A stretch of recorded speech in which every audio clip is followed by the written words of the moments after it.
بسم اللہ الرحمن الرحیم۔ صبر کرنا کیسے سیکھیں؟ صبر بندہ مومن کی پہچان ہے۔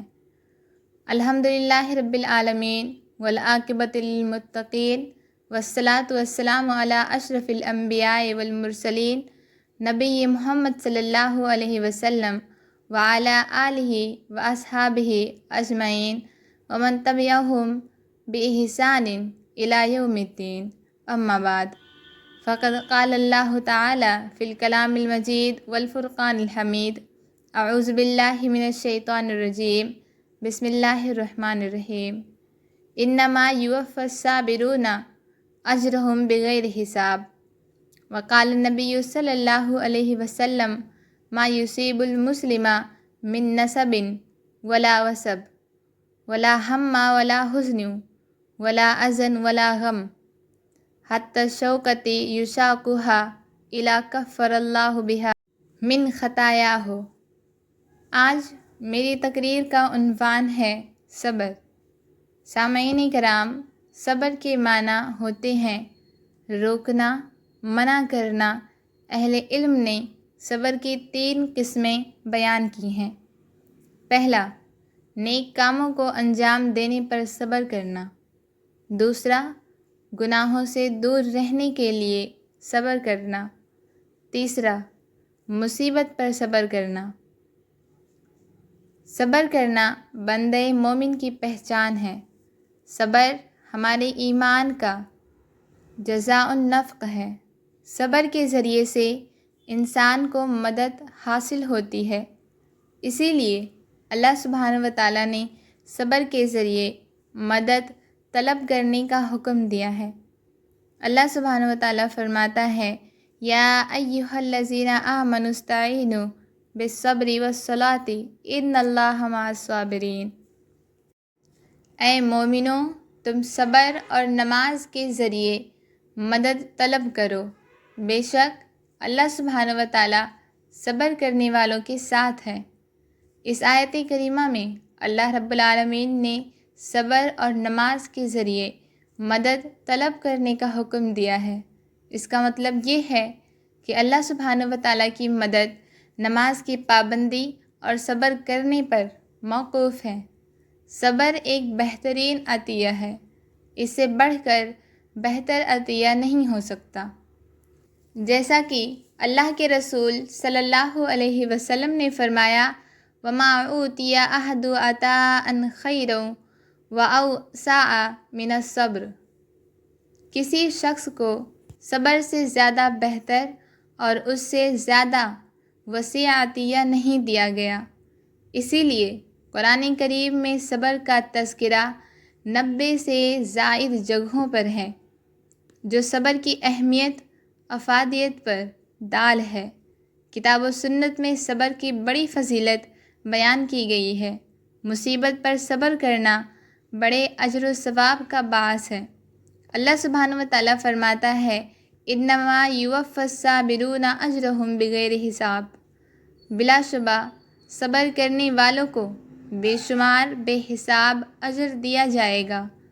صبر کرنے سے ایسے ہی تمام گناہ معاف کر دیے جاتے ہیں، جیسے پت جھڑ کے موسم میں درخت سے پتے جھڑ جاتے ہیں۔ نبی کریم صلی اللہ علیہ وسلم نے فرمایا، ما من مسلم یصیبہ اذی شوکۃ فما فوقہا الا کفر اللہ بہا سیئاتہ کما تحط شجرۃ ورقہا۔ جس کسی مسلمان کو کوئی تکلیف پہنچے، کانٹا چبھے یا اس سے بڑی تکلیف لاحق ہو، تو اللہ سبحانہ و تعالیٰ اس کے گناہوں کو اس طرح مٹا دیتا ہے جیسے ایک درخت اپنے پتے کو گرا دیتا ہے۔ یعنی جس طرح درخت سے پتے لامحدود تعداد میں گرتے ہیں، اسی طرح انسان کے گناہوں کو صبر کرنے کی وجہ سے معاف کر دیا جاتا ہے۔ سبحان اللہ۔ اور ایک روایت میں صبر کی یہاں تک فضیلت بیان کی گئی ہے کہ اس کی ساری خطائیں معاف ہو جاتی ہیں، جیسا کہ اللہ کے نبی صلی اللہ علیہ وسلم نے فرمایا، ما یزال البلاء بالمؤمن والمؤمنة في نفسه وولده وماله حتى يلقى الله وما عليه خطيئته۔ آزمائش مومن مرد اور مومنہ عورت کا پیچھا نہیں چھوڑتی ہے، کبھی اولاد میں اور کبھی مال میں۔ کسی نہ کسی طرح سے آزمائش ہمیشہ اس کے ساتھ لگی رہتی ہے، یہاں تک کہ وہ جب اللہ رب العالمین سے ملاقات کرے گا تو اس پر کوئی گناہ نہیں ہوگا۔ جس بندے کی خطاؤں لغزشوں کو معاف کر دیا جائے اس کے لیے کتنی خوش نصیبی کی بات ہے، کیونکہ جس کے گناہ معاف کر دیے گئے اس کا مطلب یہ ہے کہ آخرت میں اس کے درجے بہت بلند ہوں گے۔ اللہ سبحانہ وتعالیٰ کا ارشاد ہے اولئک یجزون الغرفۃ بما صبروا ویلقون فیہا تحیۃ وسلام۔ یہی وہ لوگ ہیں جنہیں صبر کے بدلے میں جنت کا بلا خانے دیے جائیں گے اور سلام کے ذریعے ان کا استقبال کیا جائے گا۔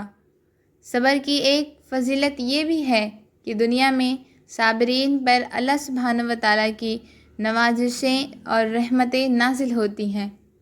اللہ سبحانہ وتعالیٰ کا فرمان ہے وَلَنَبْلُوَنَّكُمْ بِشَيْءٍ مِّنَ الْخَوْفِ وَالْجُوعِ وَنَقْصٍ مِّنَ الْأَمْوَالِ وَالْأَنفُسِ وَالثَّمَرَاتِ وَبَشِّرِ الصَّابِرِينَ الَّذِينَ إِذَا أَصَابَتْهُمْ مُصِيبَةٌ قَالُوا إِنَّا لِلَّهِ وَإِنَّا إِلَيْهِ رَاجِعُونَ أُولَئِكَ عَلَيْهِمْ صَلَوَاتٌ مِّن رَّبِّهِمْ وَرَحْمَةٌ وَأُولَئِكَ ہم المہتدون۔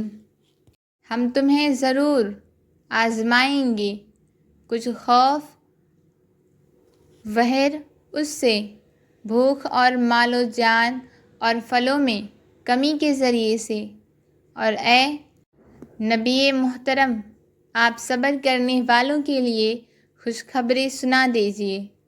وہ صبر کرنے والے کی جب انہیں کوئی تکلیف یا مصیبت پہنچتی ہے تو وہ کہتے ہیں کہ ہم یقیناً اللہ سبحانہ وتعالیٰ کے لیے ہیں اور ہمیں اللہ سبحانہ وتعالیٰ ہی کی طرف لوٹ کر جانا ہے۔ یہ وہ لوگ ہیں جن پر اللہ سبحانہ وتعالیٰ کی رحمتیں نوازشیں نازل ہوتی ہیں، اور یہی لوگ دراصل ہدایت یافتہ ہیں۔